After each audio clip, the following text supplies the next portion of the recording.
A continuación, quiero presentar a alguien muy especial, un médico psiquiatra mexicano egresado de la Universidad Panamericana y del Instituto Nacional de Psiquiatría. Durante sus estudios de medicina realizó un intercambio académico en el Milton Hospital, en la ciudad de Boston, Estados Unidos. Su tesis de especialidad en psiquiatría se tituló Razones para vivir en personas con conducta suicida. Un trabajo que obtuvo reconocimientos y premios en la reunión anual de investigación del Instituto Nacional de Psiquiatría en 2015 y en el Congreso Anual de la Asociación Psiquiátrica Mexicana en el mismo año. Ha participado en diversos talleres y cursos con el Instituto Español de Resiliencia y fundó en la Ciudad de México, junto con la doctora Rafaela Santos, el Instituto de Estudios en Resiliencia. Ha impartido más de 500 conferencias en México y España, en las que a través de su testimonio invita a reflexionar sobre el valor de la vida, el sentido de la adversidad y los problemas cotidianos, la importancia de nunca abandonar nuestros sueños, la discapacidad y el amor de la vida. Recibamos calurosamente a Pepe Villela Vizcaya.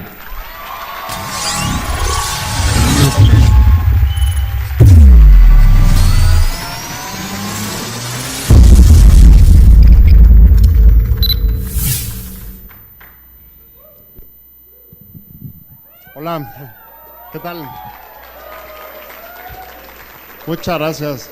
De verdad nunca me habían dado un recibimiento así de caluroso, así que pues me da muchísimo gusto de verdad estar aquí con ustedes esta mañana y pues agradecerles tanto a los organizadores como a ustedes pues el interés en escuchar un ratito de este testimonio que vengo a platicarles.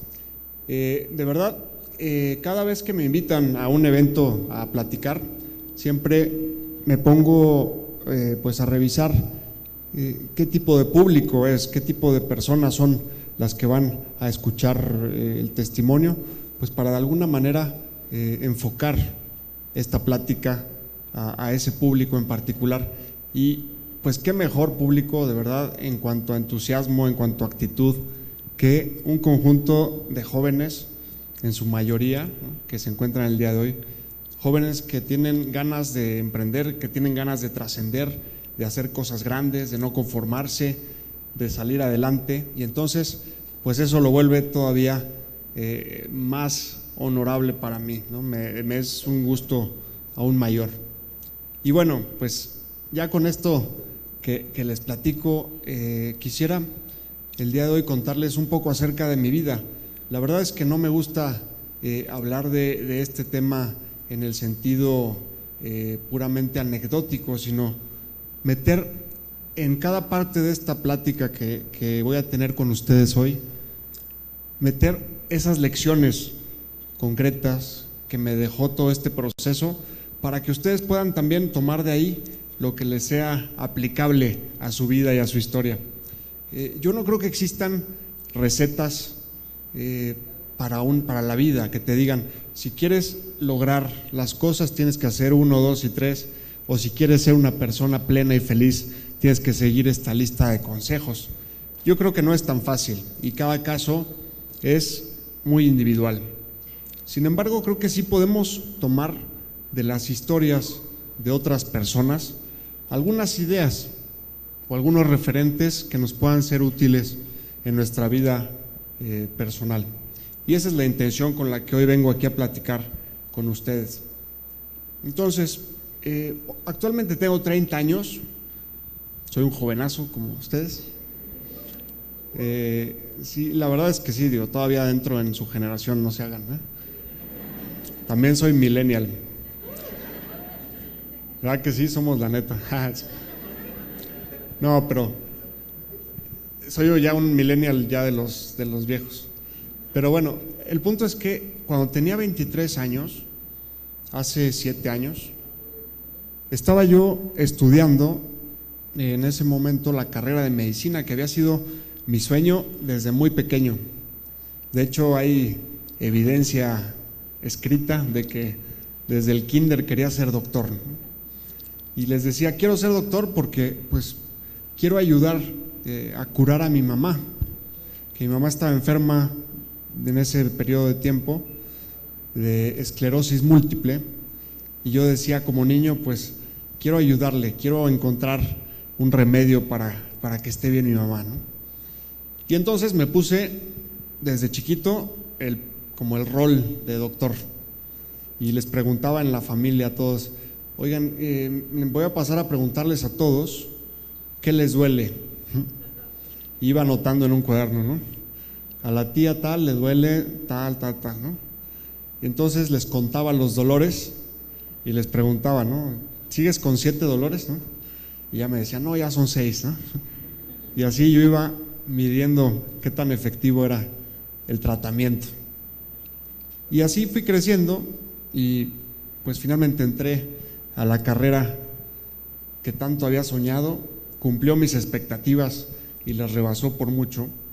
Y obviamente para cualquier médico o estudiante de medicina, el momento en el que empiezas a tener actividad clínica, cuando ya tienes pacientes y ya estás en el hospital, pues es ya como la parte en la que realmente sientes que estás ya viviendo el sueño plenamente. Y estaba en el 5.º año de la carrera, que se llama internado, en un hospital.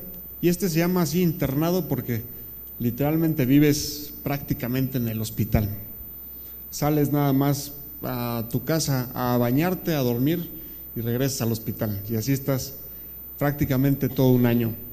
Sin embargo, a pesar de ser un año pesado físicamente, lo disfrutas mucho por lo que ya les decía. Ya empiezas a hacer tus meninos poco a poco en la medicina.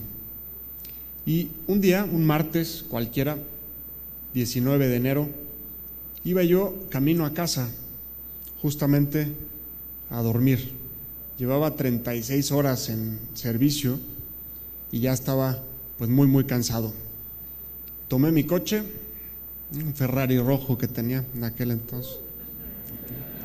¿Por qué se ríen? Ay, no, era amarillo. Pero, no, era un coche ya más viejo que la mayoría de ustedes. Era modelo 93, ¿no? Y ya dijeron aquí todos los como baby boomers y todas las generaciones anteriores, ¿no? No, la verdad es que no, era un coche 93. ¿Tendría ahorita cuántos? Más o menos. 24. ¿Cuántos de aquí nacieron después del 93? Sí, pues sí, la mayoría. La gran mayoría. Bueno, pero aún así el coche, la verdad es que jalaba bastante bien. Me llevaba y me traía a todos lados. Iba en este coche cuando de repente, al llegar a un semáforo, me toca la luz roja justo hasta adelante de la fila y estaba esperando para avanzar ya a unos 5 minutos de mi casa, cuando de repente escucho una explosión muy fuerte, un golpe, y quedo completamente a oscuras. Estaba despierto, pero aún así la realidad parecía haber cambiado por completo, como si el tiempo se detuviera y no sabes realmente qué es lo que está pasando. Unos segundos después, unos de estos segundos largos que les digo, empiezo pues como a asimilar que algo me había golpeado. Y obviamente pues mi reacción natural fue intentar salir de ahí.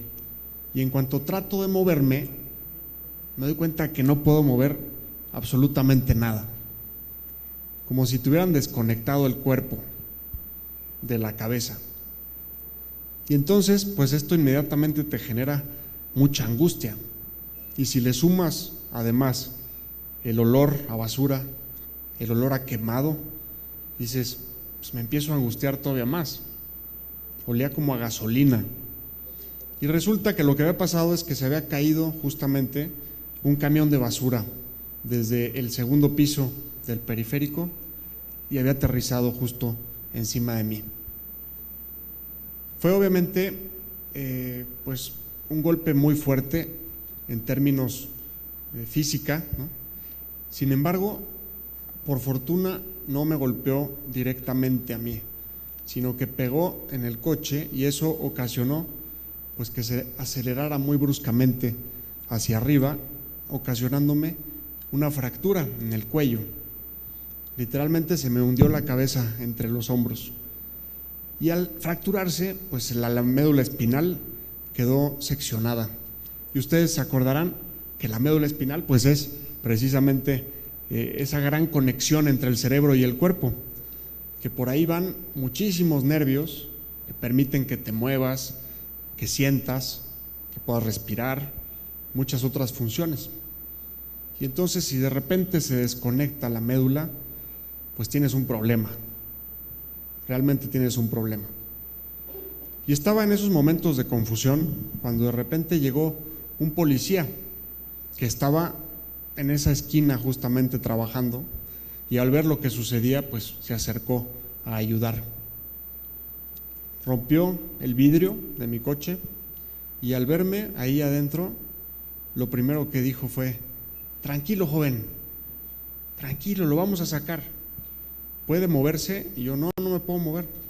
Bueno, ahorita lo vamos a sacar. Y él medio que coordinaba ahí a los que estaban pues acercándose, tratando de ayudar. Y este policía, mientras organizaba todo esto, me preguntó por el teléfono de alguien de mi familia. Me dijo: joven, deme el teléfono de alguien de su casa, pues para avisarles lo que pasó y a ver si vienen, si alcanzan a llegar aquí para que se vayan en la ambulancia también, ¿no? Yo afortunadamente no me había desmayado y les pude dar el teléfono celular de mi papá. Y él estaba en una comida. Esto sucedió como a las 3 de la tarde. Y él estaba en una comida de trabajo, más o menos cerca de ahí. Y de repente recibió una llamada de este policía diciéndole: señor, venga corriendo porque a su hijo le acaba de caer un camión encima. Y mi papá, pues obviamente al principio se quedó helado. Sin embargo, pues la incredulidad siempre también te protege contra lo que no quieres oír y lo que no quieres pues enterarte. Sin embargo, el policía, muy hábil, empezó a notar que mi papá como que no le estaba creyendo y le empezó a dar más detalles. Le dijo: su hijo viene en un coche rojo, viene vestido de médico, quién sabe si lo sea, pero bueno, viene vestido de médico, a esta hora, en esta ruta, y está consciente, ¿no? Él me dio su teléfono. Y entonces pues mi papá se dio cuenta que pues era muy probable que así fuera, lo cual, sumado al ruido de fondo de patrullas y de gritos y demás, pues daban pues sí, la sensación de que era realmente lo que estaba sucediendo. Dejó la comida como estaba y salió a toda velocidad hacia el lugar del accidente.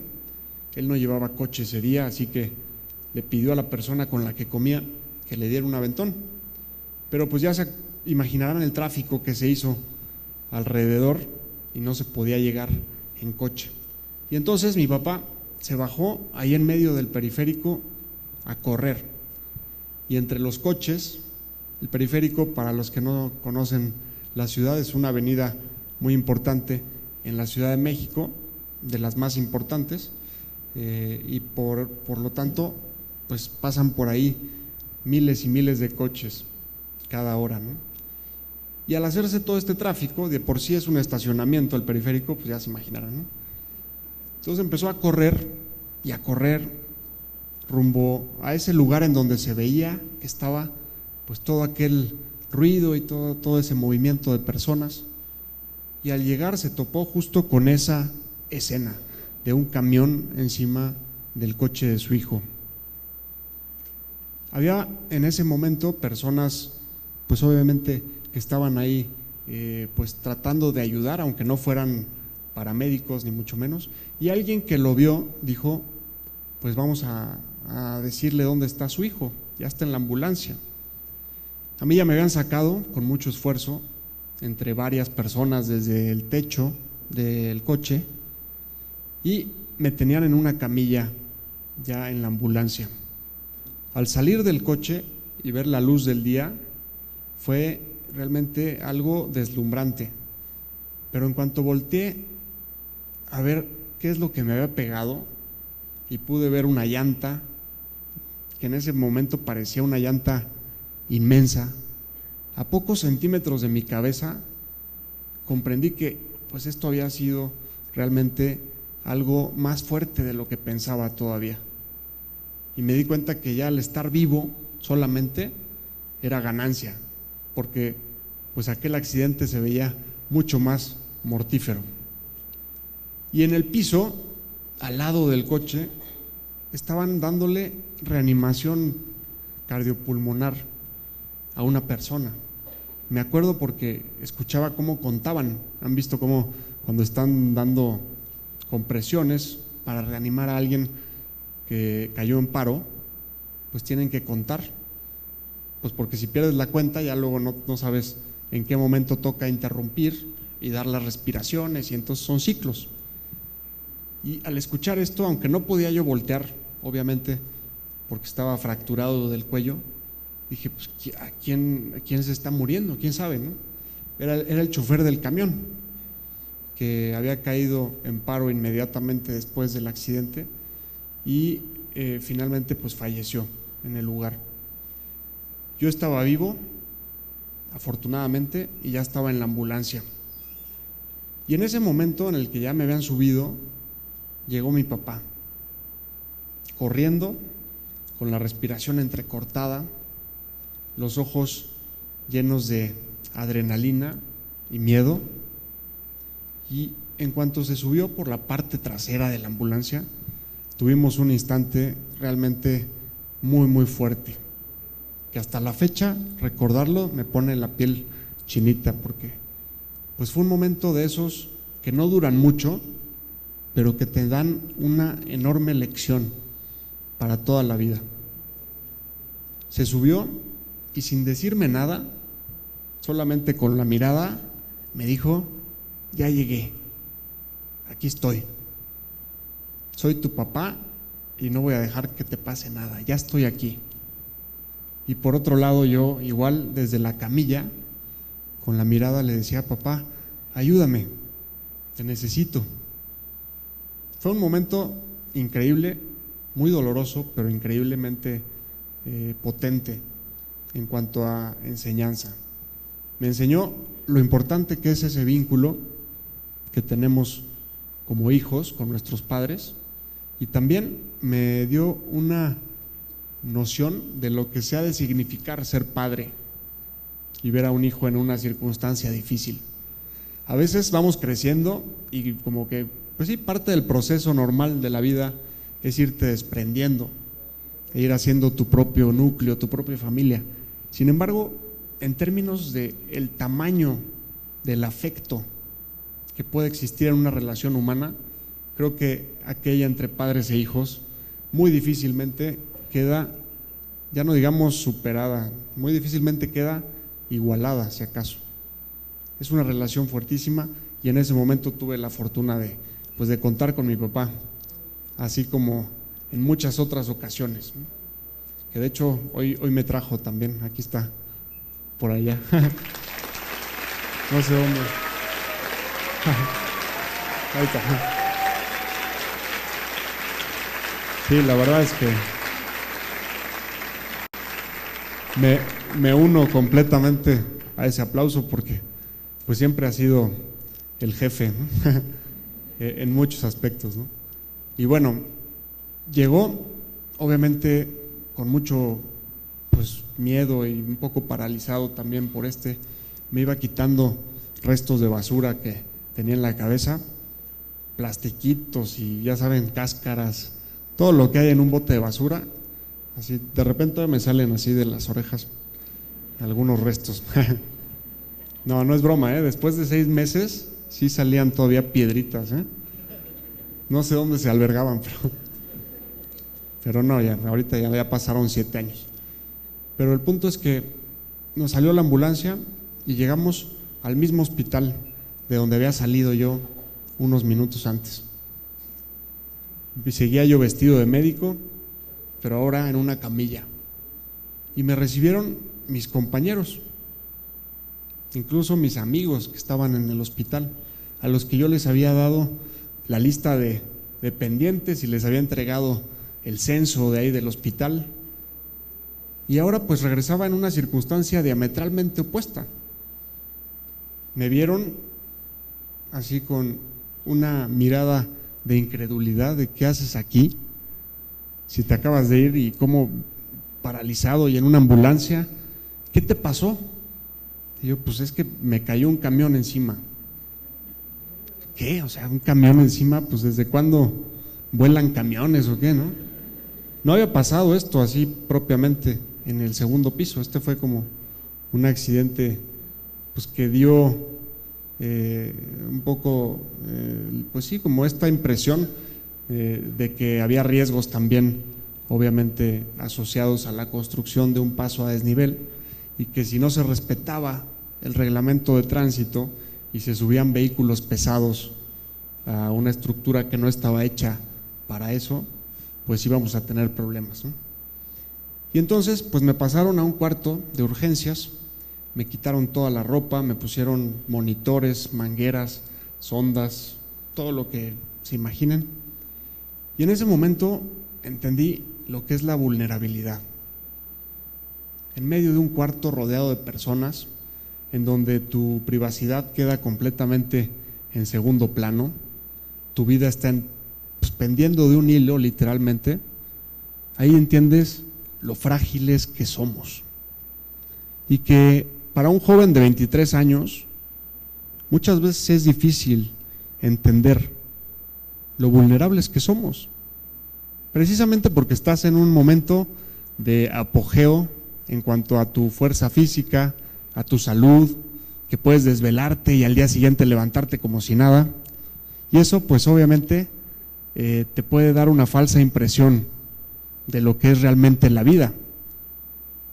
No hace falta ni siquiera enfermar para que con el paso de los años la misma acumulación de tiempo vivo vaya cobrando factura en muchos aspectos. Sin embargo, verte a los 23 años reducido a un cuerpo paralizado por completo no pudo ser más confrontante.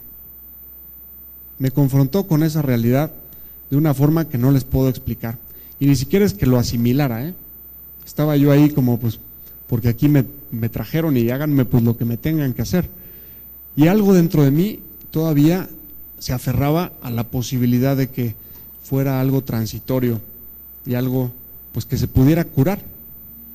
Llegan más doctores y pues hacen estudios, me dicen: Pepe, tienes fracturado el cuello, te vamos a operar, y es una operación complicada, pero pues vamos a poner nuestro mejor esfuerzo para que estés bien. Me pusieron también unos tornillos en el cerebro, bueno, no en el cerebro, en el cráneo, ¿no? Imagínense que hubieran llegado al cerebro, ¿no? Sí, bueno, chance sí, en una de esas se les fue alguno, ¿va? Pero el punto es que la intención de estos tornillos fijados al cráneo eran poner ahí una pesa colgando hacia atrás, con la intención de que eso jalara la cabeza hacia atrás y la fractura del cuello pues como que se acomodara un poco. La verdad es que sí, parece como un instrumento del Museo de la Tortura eso, ¿no? Y así lo viví, pero pues en ese momento está la adrenalina que no asimilas. Me operaron, me pusieron todo tipo de alambres y varillas en el cuello, tornillos también. Es un cuello así como biónico, ¿no? A veces rechina un poquito de repente, pero se mueve bien, la verdad, para ser artificial. A veces rechina, a ver. No es cierto. Imagínense, ¿no? Sí podría demandar al doctor, ¿no? Pero no, la verdad es que fue una cirugía larga, pero exitosa. Pero vieron que la médula no solo estaba lesionada, sino que estaba anatómicamente seccionada. O sea que las posibilidades de regeneración de ese tejido eran pues todavía menores que a una lesión en la que no haya habido una sección como tal, ¿no? Y entonces pues dijeron: vamos a ver cómo va evolucionando. Ya ven que usamos la palabra ahí los doctores, ¿no? Y pues me llevaron a terapia intensiva, me dejaron dormido completamente para que yo no me moviera, y al estar dormido en estado de coma inducido, pues me tenían que mantener conectado a una máquina para que respirara por mí, y a una sonda por la nariz para que por ahí me alimentaran, y con bolsas de hielo en todo el cuerpo, hagan de cuenta como una cerveza en hielera así, para mantener mi cuerpo a 32 grados en lugar de los 36 y medio, 37 normales. Y esto con la intención de reducir la inflamación, porque cuando se corta la médula tan arriba, si se inflama en los días siguientes, te puedes morir, porque pues se esparce la inflamación y estás muy cerca de los centros que regulan las funciones básicas de la vida, como el pulso, la respiración, etcétera. Entonces pues me dejaron así durante varios días, afortunadamente dormido, porque no me imagino qué se siente estar así, lleno de bolsas de hielo, ¿no? Sin embargo, a los 10 días de estar en esa circunstancia, llegó el momento en el que abrí los ojos. Y traten de imaginarse ese momento en el que abres los ojos, como cuando amanecieron hoy aquí en Cocoyoc, y que te tardas unos segundos en acordarte, estoy en el Congreso, ¿no? ¿Y esto quién, no? ¿Y esto qué era? ¿O dónde estamos, no? Algo así. Pero esta vez me tardé más. Dije, caray, ¿qué es esto? Estoy conectado a una máquina, me duele todo, me siento fatal, y este cuarto, quién sabe qué sea. Y de repente vino pues el recuerdo, el accidente, la cirugía, la expectativa de que la cirugía me iba a dejar como nuevo, y de repente me vi en esa circunstancia. Y obviamente cuando te ves así, dices, si esto es la vida, yo no quiero vivir. Te enojas, quieres gritar y no puedes porque el ventilador no te deja, y es un ventilador que, si bien te está manteniendo vivo, cada vez que tú hagas algo que no le parece, empiezan a sonar una serie de alarmas que suenan allá en el cuarto de los doctores, en el cuarto de la enfermera, y entonces llegan y te regañan, ¿no? De hecho, no estés peleando con el ventilador, te dicen. Y tú así, me estoy ahogando, ¿no? Pero no les puedes decir. Entonces con los ojos tratas de hacerle así, pero pues no, nunca es suficiente. Y pues obviamente, al sentirme tan mal, mi ánimo empezó a decaer de manera precipitada. Me iba sintiendo cada vez más triste, más enojado, y llegó a mi mente esa pregunta tan natural, pero tan dañina, que nos hacemos cuando algo pasa que no nos gusta. ¿Por qué yo? Si por ahí pasan miles de personas, ¿por qué me tenía que pasar a mí? Soy la persona con la peor suerte, pensaba, y eso me entristecía aún más. Y bueno, ¿qué sentido tiene? Todos mis planes se han acabado. Imagínate que de repente un proyecto que tenías se te cae y dices, bueno, pues no sé, tenemos estas otras posibilidades, ¿no? Como esta frase que a veces oímos de, bueno, pero tenemos salud, ¿no? Pues acá ni eso, ¿no? Bueno, pero ¿qué? ¿A qué me aferro? Bueno, pero estás vivo. Dije, eso puede ser, ¿no?, un suficiente anclaje, pero en ese momento no se veía tan claro ni siquiera que eso fuera algo que pudiera asegurar. Y entonces decía, ¿qué pasa con mi carrera? ¿Qué pasa con mi familia? Con mis planes de algún día ser, pues me gustaría ser algún día papá de unos cuantos niños, ¿no?, unos 2 o 3. Me encantaría algún día trabajar en un hospital y tener investigación para ayudar en estos temas y tal. ¿Qué pasa con todos esos sueños? Y se veían pues como si les hubieran puesto un sello de clausurado para siempre. Y ahora tu trabajo es sobrevivir, estar aquí. Y veía yo la lámpara que tenía sobre mi cabeza en ese cuartito de 3 metros por 3 metros, y decía, este es mi mundo ahora. Nuestra mente nos engaña de unas maneras que ni siquiera nos damos cuenta. Y nos hace pensar que cuando estás en una circunstancia difícil, así va a ser para siempre. Y te la crees, y obviamente esto ocasiona que te entristezcas, porque generalizamos, así es nuestra mente.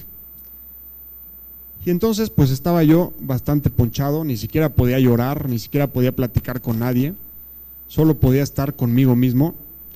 Y la verdad es que a veces le huimos a ese encuentro y nos distraemos con nosotros y con el mundo, ¿no? ¿Te sientes mal? ¿Se oye? No, ¿verdad? ¿No se escucha? Ah, ¿verdad? ¿Ya? Muy bien.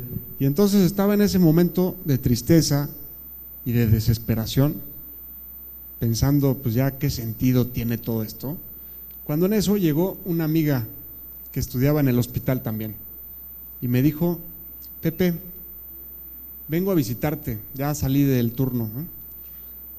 Y ya estoy cansadísima, pero pensé venirte a visitar porque pues ya has de estar bien aburrido, me dijo. Y yo pues sí, digo, sí, es uno de mis problemas, pero yo creo que de los, digo, como el 15º, ¿no? Me dice, pues sí, yo todo esto con los ojos se lo decía, porque es un lenguaje ocular. Ay, sí. No, sí hablan mucho los ojos, pero tampoco, ¿no? Y entonces le decía nada más así, pues ¿tú qué crees, no? Si estoy aburrido. Te voy a leer un ratito, me dijo. Yo no sé por qué pensó que en ese momento lo que yo necesitaba era una buena lectura, ¿no? De esas veces que no tienes ni idea de lo que está pasando con la persona que tienes enfrente, ¿no? Pero a la vez, pues era un buen detalle, la verdad. Digo, de eso a nada, ¿no? La verdad es que dices, pues qué detalle, me está acompañando. Y como llegaban puros doctores ahí y nada más movían las máquinas y medio que, pues que llegara alguien y hiciera contacto con la persona que estaba ahí, pues era muy bien valorado, muy agradecido. Y entonces me dijo, voy aquí rápido a mi locker porque ahí tengo un libro. Y yo dije, no, bueno, voy a por uno de medicina ahorita, vamos a empezar a leer aquí de medicina, no, bueno. Pero no, afortunadamente regresó, jaló un banquito de esos de metal que hay en los hospitales y se sentó al lado de mi cabecera, del lado izquierdo, y empezó, las crónicas de Narnia. Y yo dije, no, bueno, ahorita las crónicas. O sea, piensa que necesitaba que me leyera y elige las crónicas de Narnia. Decía yo, no, pues me voy a quedar dormido otra vez, ¿no? Otra semana, así. Y me dice, de repente, ¿no? Capítulo 1, parte 1, tomo 1, ¿no? Son de esos libros que tienes que ir, pues sí, como entendiendo por partes, ¿no? Y por subpartes. Y me dice, vamos a empezar ya. Se arrancó leyendo y de repente como a los, pues ni siquiera 5 minutos de lectura, yo ya había cerrado los ojos, pero les prometo que no fue intencional. Ya pues estaba cansado. Ay, sí. Y entonces cerré los ojos, pero sí seguía despierto, les confieso que sí. Y me dijo así de repente, oye Pepe, y me movió así de la parte que sí sentía, ¿no? De aquí, porque me dice, oye Pepe, como que no te está interesando, no me estás pelando, ¿no? Y yo nada más abrí un ojo así como, sí estoy aquí, pero mejor platícame otra cosa, ¿no? Vamos a platicar de otra cosa y tal. Y dice, no, ya sé, mejor te voy a leer otra cosa. Y yo, bueno, ahorita a ver por el Señor de los Anillos y ahora sí, ya valió, ¿no? Otra vez coma. No es cierto, ya salieron los fans por ahí. No, sí es buen libro, pero no en ese momento, ¿no? En ese momento no quieres saber realmente de elfos ni de, ¿no? Pero el punto es que me dijo, ya sé que voy a leerte. Lo dijo muy convencida, como cuando se te ocurre una idea así que dices, y se acercó a las paredes del cuarto, ya estaban llenas de mensajes, de cartulinas y de fotos que mi familia y mis amigos habían mandado ahí. Ya ven cómo somos las familias tradicionales, ¿no? Que pues sí, cuando alguien está pasándola mal, todo el mundo se hace presente de alguna forma. Y entonces llenaron las paredes de papeles y mensajes de apoyo de todo tipo, pero hubo un mensaje en especial que estoy seguro que me salvó la vida, y se los digo así tal cual. ¿Y quién creen que mandó ese mensaje? Una amiga de mi mamá. O sea, una persona con la cual yo no tenía una relación tan directa. Yo la había visto varias veces porque pues mi mamá es amiga de ella, pero hasta ahí. Y esta señora mandó en una hoja verde fosforescente, como así queriéndose hacer notar, una frase de Santo Tomás Moro, que como les digo me salvó la vida.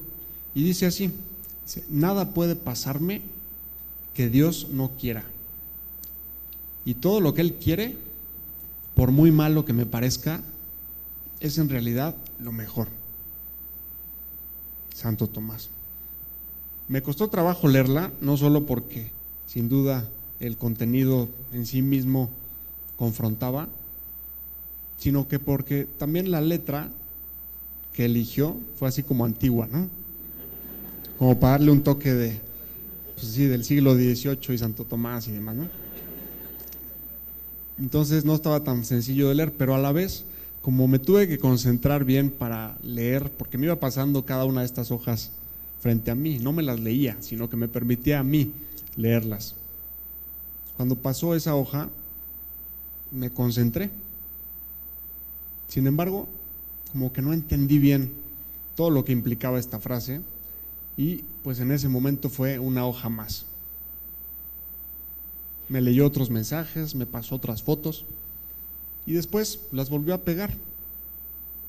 Es una amiga que no es muy alta, me mide como unos 50 y tantos, si acaso llega hacia el 1,60, es pequeñita de estatura, pero quién sabe cómo le hizo que al pegar todo, yo no sé si agarró el banquito o qué, la hoja verde quedó hasta arriba de la pared. No les estoy haciendo señas, es hasta arriba. No, es que luego me lo toman a mal. No puedo estirar los dedos. Pero el punto es que, ahorita les cuento una anécdota. Pero el punto es que quedó la hoja hasta arriba, y ya que se fue mi amiga, quedé a solas con esa hoja frente a mí. Esa sí la alcanzaba a leer, porque si forzaba la vista, podía perfectamente abarcarla completamente, ¿no? Y la volví a leer y lloré, y la volví a leer y me enojé, y la volví a leer y otra vez lloré, y así un rato de estar solamente con eso enfrente. Y ir entendiendo poco a poco esta frase me dejó una palabra muy marcada en mi interior, que yo creo que todos los pensamientos de los grandes sabios que ha tenido la humanidad esconden también ideas y esconden palabras que cada quien va interpretando dependiendo de su circunstancia y su momento. Sin duda esta frase que había escrito Santo Tomás Moro pocos minutos antes de que lo mataran, en la carta en la que se despedía de su hija, concluyó con esta frase. Ahora en el siglo XXI cobraba un nuevo sentido, y esa es justamente la palabra que me dejaba esa frase: sentido. Esto que está pasando tiene un sentido. Y obviamente la pregunta inmediata es: ¿cuál es el sentido? Y ahí no tenía respuesta, pero solamente saber que lo tenía me dejó tranquilo. Dije, claro, esto es para algo. No nada más me puedo quedar pensando en el por qué, y ahora hay que ver para qué. ¿Qué voy a hacer con esto que me pasó? Y entonces me entró como una especie de ola de emoción y de adrenalina, de decir, pues ya, esto no lo puedo cambiar, no está en mis manos, vamos a ver cómo salir de abajo de este camión. Y empezó pues la lucha por salir de abajo del camión, que consistió en 4 pasos que les resumo. El primero era respirar La verdad es que salir de mi circunstancia sin poder respirar por mi cuenta se veía demasiado complicado. Y los doctores decían, híjole, como que sí puedes, pero no estamos seguros. Entonces no te podemos desconectar del ventilador. Te vamos a hacer una traqueostomía. Entonces me hicieron un agujerito por aquí y por aquí por el cuello respiraba. Cosa que, aunque suene raro, no saben cómo me descansó. De estar intubado normal a estar intubado por aquí. Aquí estás más cómodo porque puedes pues ya comer, puedes sentir tu boca que no esté inflamada, ¿no? Y entonces me hicieron la traqueostomía y para ver si podía respirar pues tenían que hacer pruebas. Y la prueba pues era literalmente desconectarme y ver qué pasaba, ¿no? Y entonces, bueno, ahí estaba, no se iban, no crean. Pero me desconectaban y en ese momento se escuchaba cómo me desinflaba literalmente. Un silbido, así, ¿no? Y yo tratando de respirar, así. Me mandaba la orden, de verdad que estaba tratando de respirar con todas mis fuerzas y nada. Y los doctores ponían cara como de, Jule, ¿no? Pues no. Otra vez al ventilador. Y ya me enchufaban, ¿no? Ya que me veían morado y ya respiraba otra vez, ¿no? Y yo pues me quedaba desanimado y decía, ¿será que pueda?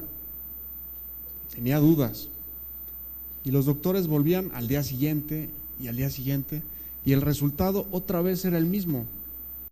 No podía. Como a veces cuando no podemos una o dos, tres veces ya nos desanimamos, ¿no? Y empezamos a decir, pues yo creo que ya no se puede. ¿Han visto cómo hay gente que tiene como esa filosofía, el típico no se puede? ¿Y eso? Ahí sí. Es un efecto que preparé para esta plática. Ahí sí. Que le dices, oye, vamos a hacer, jule, no. Ni siquiera lo ha pensado y ya te está diciendo que no. Y cómo este tipo de pensamiento hace tanto daño a los proyectos y hace tanto daño cuando quieres emprender algo. Que visualices y luego digas, no. Ese es otro efecto. Ahí sí.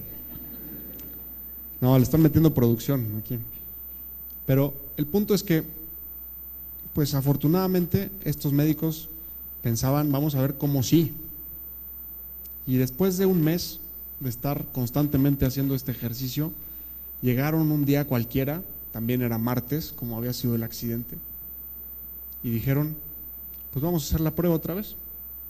Y nuevamente me desconectaron, yo aburrido así de, pues sí, otra vez, a ver qué es lo que quieren ver diferente, ¿no? Y en cuanto me desconectaron, en lugar de oír el silbidito ese que les decía, escuché más bien un sonido de entrada de aire a mis pulmones, como si se hubiera destapado algo que llevaba meses tapado. Y escuchamos ese ruido que a la vez, aunque era un sonido pues desagradable, ¿no? Porque era el sonido de una flema, ¿no? Que estaba ahí. A la vez era el sonido más bonito que había escuchado en mi vida. Y me dijeron otra vez, a ver, otra vez, ¿qué hiciste? Y yo ahí voy otra vez. Y suena igual. Y otra vez, y otra vez. Y yo ya estaba así emocionado, ¿no? Como cuando aprendes a hacer algo nuevo. Y ahora esta vez me hiperventilé y ya me dijeron tampoco, ¿no? Tranquilo. Me conectaron otra vez, pero me dijeron, ya está. Eso es lo que queríamos ver. Con eso ya tenemos la certeza de que rehabilitándote vas a poder deshacerte de esta máquina. Y así finalmente, después de mucho ejercicio, me desconectaban ya luego 10 minutos, luego 15, así 20 minutos, y así fue aumentando. Hasta que luego me dejaban ya 8 horas, como una jornada laboral, que tenía que respirar, ¿no? Nunca había tenido una jornada más cansada. Solo respirar.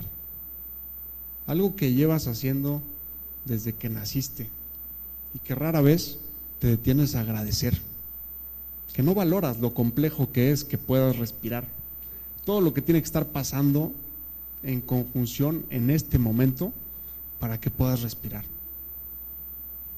y nunca te detienes a pensarlo. Finalmente llegó el día en que se llevaron la máquina por la puerta del cuartito se despidió con unos rechinidos y algunas alarmas para nunca más volver, ¿no? Y fue el primer logro. Ya tenía ganas yo de tener un logro, habían sido puras pérdidas hasta ese momento. Y llegó el momento de celebrar, y la lección tan grande de qué importante es celebrar los pequeños pasos también. A veces ponemos un objetivo y decimos, no, cuando ya tenga yo tal crecimiento o ya tenga tal logro completamente en mis manos, ya celebraremos. Cuando yo tenga mis 3 hijos ya graduados de la universidad con honores, ¿no? Y tenga una casa con alberca, ¿no? Y tenga mi Ferrari rojo o amarillo, ¿no? Entonces ya seré feliz. Y muchas veces estas aspiraciones son vacías, materiales. Quiero tener por tener, para ver qué se siente. Se los digo con conocimiento de causa, de los pacientes que atiendo hoy como psiquiatra, de los más infelices, muchas veces son los que más dinero tienen, ¿eh? Hay una correlación que a partir de cierto sueldo mensual, digo, depende del país, pero en países desarrollados se ha visto que con el equivalente a ganar más de 100,000 pesos al mes, es como el tope en el que hay bienestar o felicidad asociado al dinero. Es decir, que si ganas 20 en lugar de 10, pues sí es probable que estés más feliz. Si ganas 50, así, hasta 100. Y a partir de 100, no solo cambia, cae.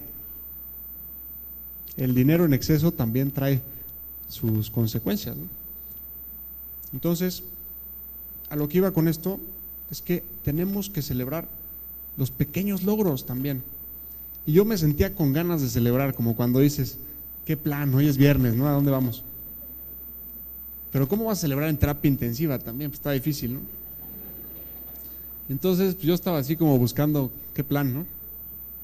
Y llegó el doctor, uno de los que me operó, y me dijo, Pepe, ya me enteré que ya se fue la máquina, que ya pudiste respirar. Y yo, sí, doctor, estaba muy emocionado. Todavía no podía hablar, pero ya podía articular. Y pues ya se me entendía un poco, leyéndome los labios. Y me dijo, ¿cómo celebramos? Y yo, este cuate sí sabe, ¿no? Y yo, pues no sé, le dije así. Lo único que pasó por mi mente fue decirle, una coca. ¿Una qué? Una coca. Quería una coca con todas mis fuerzas, era lo único que pasaba por mi mente así. Una lata roja así, con gotitas de que estaba. Y se me antojaba como premio al esfuerzo. Y el doctor me dijo, Pepe, ¿una coca? ¿Es en serio? Estás en terapia intensiva y traes la glucosa en no sé cuánto.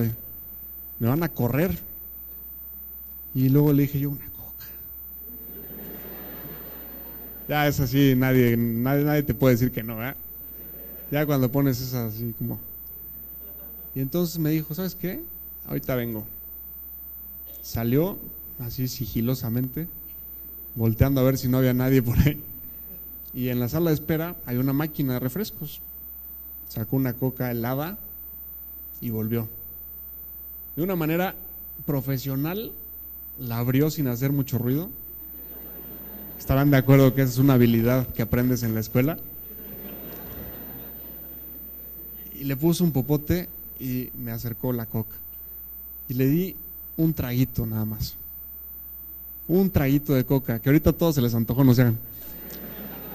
Ese primer traguito de coca después de un buen rato. Y fue un premio. Fue un premio enorme. Algo tan simple. Y además no solo eso, el gesto del doctor de decirme, Pepe, vamos a celebrar. Esa gotita o esas gotitas de coca tuvieron un efecto mucho más curativo que las medicinas que tenía conectadas a las venas, porque me conectó justo con eso, con la humanidad, con la vida. Y a partir de ahí mi ánimo empezó poco a poco a mejorar. Tuve el segundo proceso, que fue salir de la cama. La verdad es que es rico dormir, pero más de 8 horas, 9 horas al día, la cama pues ya te empieza a enfermar. Y si son 24 horas al día por 3 meses, pues ya, realmente la cama es una enemiga más, ¿no? Y entonces el segundo proceso fue salir de la cama a un sillón y después de un sillón a una silla de ruedas. Esto pues suena como un proceso que te toma unos segundos, ¿no? Pues de la cama te pasan así. Y no crean, ¿eh?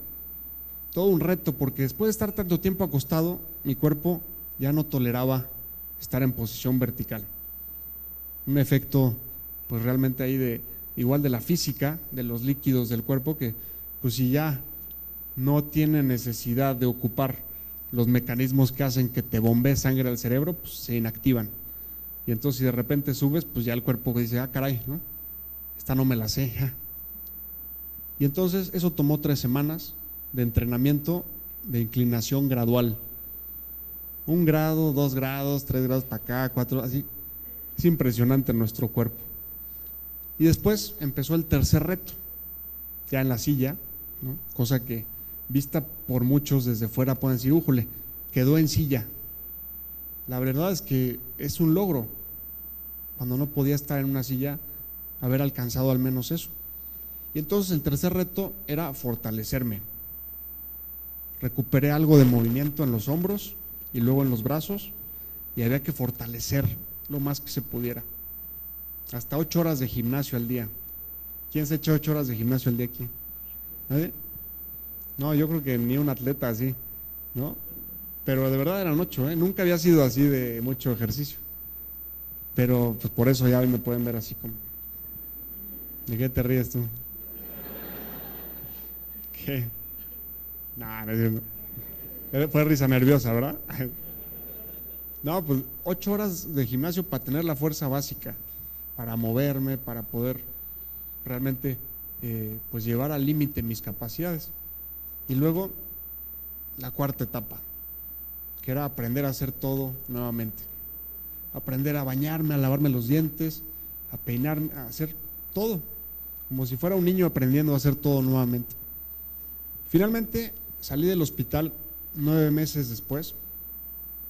Estuve ahí mucho tiempo porque pues, todo lo que se podía complicar se complicó. Pero afortunadamente a los 9 meses salí de ahí. Gracias. Gracias. No, al contrario. Sí escucharon la otra parte, ¿va? Sí. Me vuelvo a empezar ahorita, ¿no?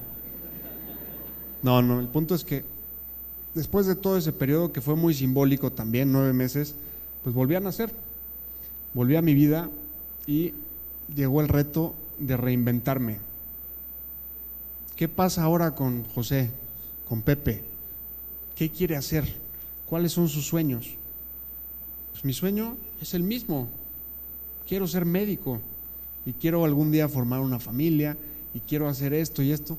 Y de alguna manera fue como si a todos aquellos sueños que habían quedado clausurados por mi mismo miedo y por mi incertidumbre, nuevamente adquirieran la posibilidad de ser realizados. Dije, pues sí, medicina, es lo mío, no me veo haciendo otra cosa. Bueno, ¿vas a ser médico en silla de ruedas? Pensaba. Y yo, pues sí. Pero van a llegar los pacientes y van a decir, doctor, ¿en qué le ayudo yo a usted, no?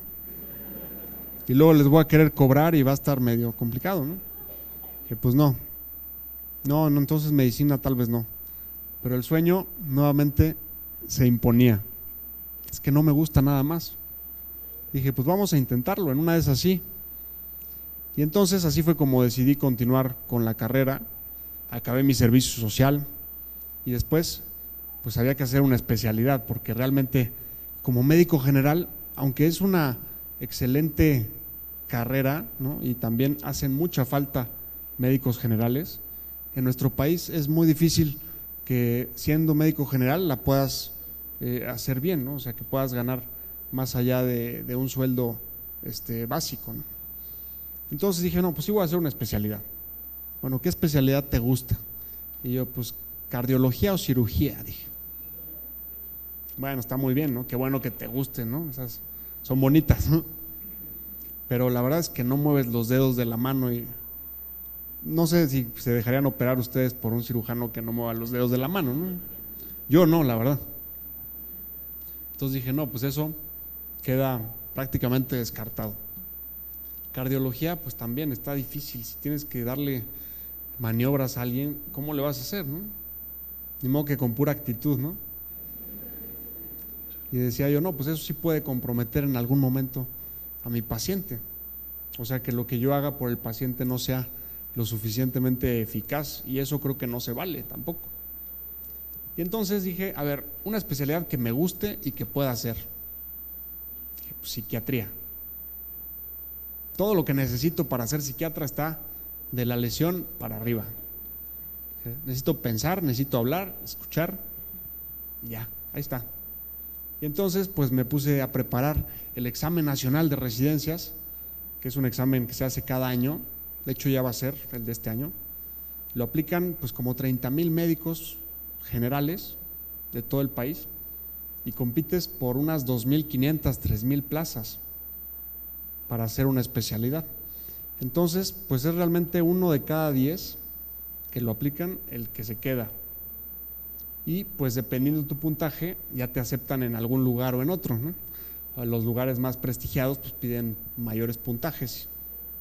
Y entonces pues fue un proceso de preparar eso. Mi mente estaba en eso y no en pobre de mí, ¿qué voy a hacer? Ténganme lástima, se me rompió el cuello, ¿no? Tráiganme galletas, ¿no? Sino más bien pensando, ¿qué quiero hacer? ¿Quiero este sueño? Pues vamos por él. Y así fue como hice el examen. Fue muy emocionante poder hacerlo. Me fue muy bien, afortunadamente. Y después entré a la especialidad en 2012. Y fueron 4 años más de estudiar psiquiatría, y me di cuenta que la silla ha sido, más allá que un estorbo, el mejor instrumento para lograr empatía con mis pacientes. Porque pues, la silla habla por sí sola. Te dice que el médico que está enfrente no es un médico ajeno al dolor y al sufrimiento. Te dice que ese médico pues ha vivido una experiencia difícil que ayuda justamente a entablar una relación más empática. Y los psiquiatras pues vivimos de eso, de la empatía. Si no hacemos vínculos empáticos, nuestros pacientes no vuelven. Y entonces ha sido una oportunidad de ayudar a personas en distintas circunstancias, incluso a ayudarles a encontrar justamente cuál es ese sentido de su existencia. He visto que todos, absolutamente todos, tenemos nuestro propio camión de basura, tarde o temprano. A muy pocos literalmente un camión, pero en sentido figurado todos tenemos un camión de basura. Es decir, el sufrimiento es universal a la condición humana. Aquí no es opcional. A todos nos llega la adversidad. Y hay quienes dicen muy entusiasmados, no, el dolor es obligatorio, el sufrimiento es opcional, ¿no? Y la verdad es que no, yo creo que el sufrimiento es obligatorio. Sin embargo, no por eso la vida deja de ser igual de hermosa y igual de grande que es. Tenemos que entender que es una realidad más de nuestra vida, y entender además que ese sufrimiento puede constituir el combustible que necesitamos para darle proyección a nuestra vida. Todos vamos o estamos o hemos pasado por adversidades, pero ¿qué hemos hecho con esas adversidades? ¿Hemos transformado toda aquella carga dolorosa y negativa en algo positivo, o lo hemos dejado hacer daño en nuestra persona, que nos vuelva amargados, pesimistas, tristes, aislados, víctimas? Si quieres ser víctima de la vida, puedes serlo. La vida te dará el pretexto perfecto. Híjole, es que me dio no sé qué enfermedad, yo que siempre he sido así o asado, que tuve 3 proyectos de negocio y fallaron, no, pues soy la víctima. Pero también te puede hacer el protagonista de tu propia historia, y que te hagas responsable de lo que tienes y asumas lo que no tienes. Y esto yo creo que te da una visión realista sobre la que puedas realmente empezar un camino, sabiendo que va a haber problemas. Presupuéstalo desde hoy. Hagas lo que hagas en tu proyecto profesional, personal, familiar, va a haber problemas. ¿Qué vas a hacer cuando lleguen los problemas? ¿Te vas a desanimar y vas a soltar? ¿Vas a decir, no, yo ya aquí me quedo abajo del camión, aquí estoy cómodo? ¿O vas a decir, vamos a ver cómo salgo del camión? Ya estamos en la cámara borracha, ¿eh? Esa es una pregunta que creo que nos tenemos que hacer. ¿Y qué herramientas estoy tratando de adquirir desde hoy para enfrentar las adversidades que hay en mi vida o que haya en el futuro? Estar aquí, por ejemplo, con disposición de escuchar y de aprender, es justamente hacerte de herramientas para tu vida. Algunas muy orientadas a la parte técnica, pero otras orientadas a la parte humana, que es la parte más difícil de desarrollar. Un libro cualquiera lo aprende, cualquiera lo memoriza si es necesario y le dedica el suficiente tiempo, pero trabajar con la persona realmente vuelve a este tipo de eventos tan valiosos, porque buscas meterte hasta justamente el corazón de las personas. Entonces, aprovechen, llénense de herramientas y sepan que va a haber problemas, pero que con una sonrisa es mucho más probable que seas capaz de superar cualquiera de esos problemas. Ser positivos. Otro punto muy importante de todo esto fue la causa en términos humanos y materiales del accidente. No podemos ignorar que fue un accidente causado por una irresponsabilidad.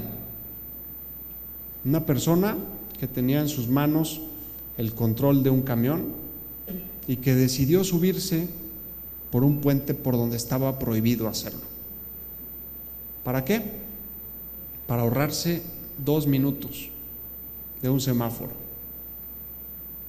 2 minutos. Se subió y al llegar a una curva muy cerrada, en la que incluso yendo en coche sientes como que se te mueve el coche, perdió el control y se cayó. Y cayó encima de mí. Pero pudiste haber sido tú. Pudo haber sido alguien que quieres.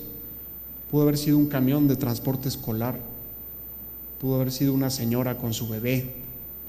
Qué sé yo. Pero me cayó a mí. Y no me cayó a mí solamente por azar. Seguramente había un sentido detrás de todo esto, y lo hay. Digo, no estaría yo aquí hoy si no me hubiera caído ese camión, creo, ¿no? O tal vez estaría del otro lado emprendiendo, ¿no? Pero puede ser, no sé. También los médicos tenemos que emprender. Pero todo esto consecuencia de un acto irresponsable. Ese segundo en donde dices, ¿me voy por arriba o me voy por abajo? Bueno, por arriba, ¿no? Al fin, ¿qué? A mí no me va a pasar nada. Yo soy más listo que el que está allá abajo en el semáforo. Voy a llegar más temprano y voy a poder entonces, no sé, hacer algo con esos 2 minutos. Ese segundo en donde tienes que tomar una decisión, qué importante es que razones y de manera inteligente tomes la mejor decisión. Así como este chofer se equivocó en esta decisión, diariamente tenemos nosotros estas encrucijadas. Me tomé unas cervezas, ¿manejo? Sí, yo me siento bien. No, pero es que te ves borracho. No, yo me siento bien. De veras. Cuando decides, por ejemplo, arriesgarte a, no sé, tomar una decisión de ir con el celular chateando mientras manejas. Estoy dando puros ejemplos viales, pero hay obviamente en todas las áreas de la vida. Cuando decides, no sé, tener algo ya más serio con tu pareja, con tu novia, con tu novio, Es una decisión. ¿Eres responsable, sí o no? ¿Te haces responsable de las consecuencias de lo que haces?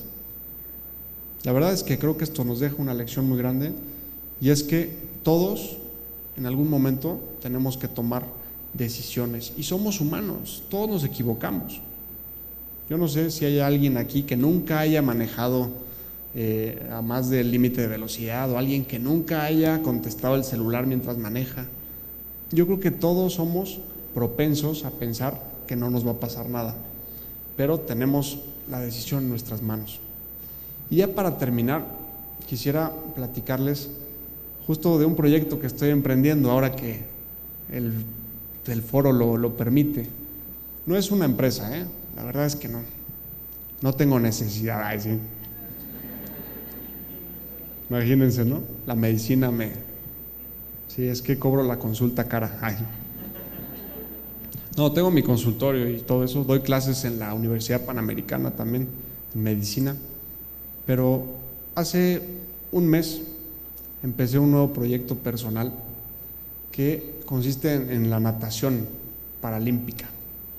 Y acabo pues fue así, fue de repente, y por eso se los platico, porque creo que las ideas llegan así, de repente. Me cambié recientemente a un departamento, y muy cerca ahí hay una alberca, de la cual todos los vecinos tenemos que pagar mantenimiento, ¿no? Y me llegó la cuenta y dije yo, estoy pagando el mantenimiento de una alberca y no me he metido, ¿no? Y dije yo, bueno, pero tenemos salud, ¿no? No, la verdad es que me dio mucho coraje. Y dije, no, pues me voy a meter a la alberca, si nada más por usarla. Y ya, no me había metido por un tema o sea, aparte de que cuando no mueves más que el 10% de tu cuerpo, pues sí te da miedo meterte, ¿no? Pero aparte un tema de la sonda urinaria, si ya me están poniendo aquí que ya me calle, ya me voy a callar, ¿no? Que dice, ya cállate. Ay, sí. No, dice, se terminó el tiempo. Un minuto. Y entonces me metí al agua y de repente le dije a mi ayudante, a ver, con cuidado, muévete tantito para acá, tantito para acá. Le dije, a ver, suéltame tantito. Y me soltó de la espalda y nada más me detuvo de la cabeza. Y digo, a ver, suéltame. Y de repente estoy flotando, ¿no? Y me acordé, tuve una regresión a cuando mi papá de chiquitos nos decía, si se quedan de muertito en la alberca 5 minutos, les compro una sorpresa, ¿no? Y entonces nos tenía ahí todos aplicados hacia mis hermanos y a mí. Y fue una regresión muy padre porque de repente ya estaba flotando. Y le dije, a ver, hazte para allá, como para ver si aún con la lejanía seguía flotando, ¿no? Siempre sospechas que te están agarrando así como, ¿no? Y me soltó. Y empecé a nadar hacia atrás, poco a poco. Y de repente me di cuenta que me movía. Y una libertad que tenía desde hacía 7 años que no sentía. Obviamente se me metió el agua con cloro y todo lo que quieras. Pero estaba feliz. No me quería salir, ¿eh? O sea, ya era hora de salir, no me quería salir. Y pues me di cuenta que no solo eso, sino que podía nadar más o menos rápido. O sea, porque ya desde antes había nadado y pues, no sé, como que no pierdes ese conocimiento, ¿no? Total, no les hago el cuento largo. El domingo le escribí al Comité Paralímpico Mexicano.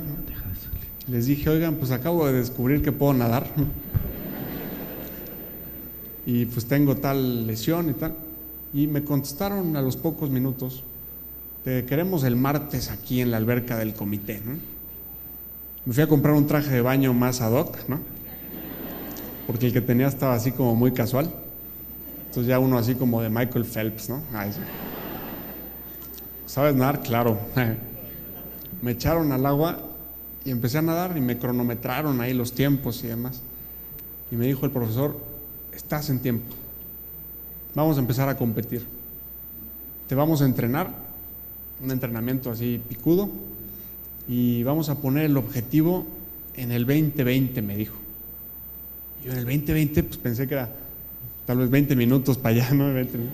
No sé. No, en Tokio 2020, me dijo. En los Juegos Paralímpicos. No, y entonces pues... Muchas gracias.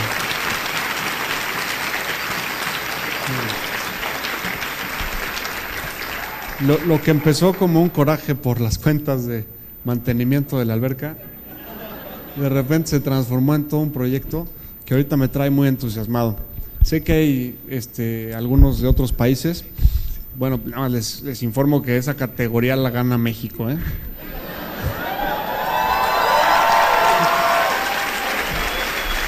Okay. Sí, será un gusto pues, poder seguir en contacto, irles contando cómo va este sueño y bueno, pues justamente ese es el capítulo que ahora toca y pues nos estaremos seguramente comunicando más adelante. Nuevamente les reitero pues el agradecimiento por estar aquí y pues quedo completamente a sus órdenes si necesitan un psiquiatra allá en México, si conocen a alguien que lo necesite, y bueno, pues ha sido de verdad un honor. Muchas gracias.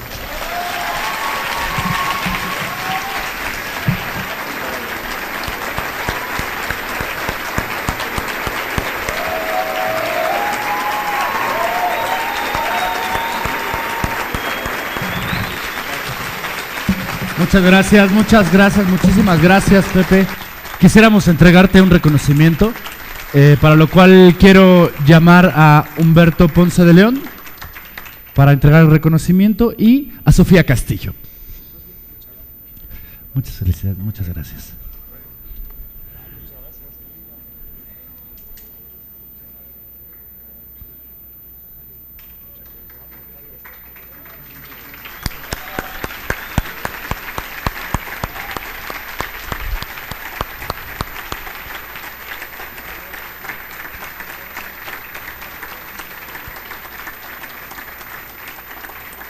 Gracias, José Villela, gracias, Humberto, presidente de J Puebla, y gracias, Sofía.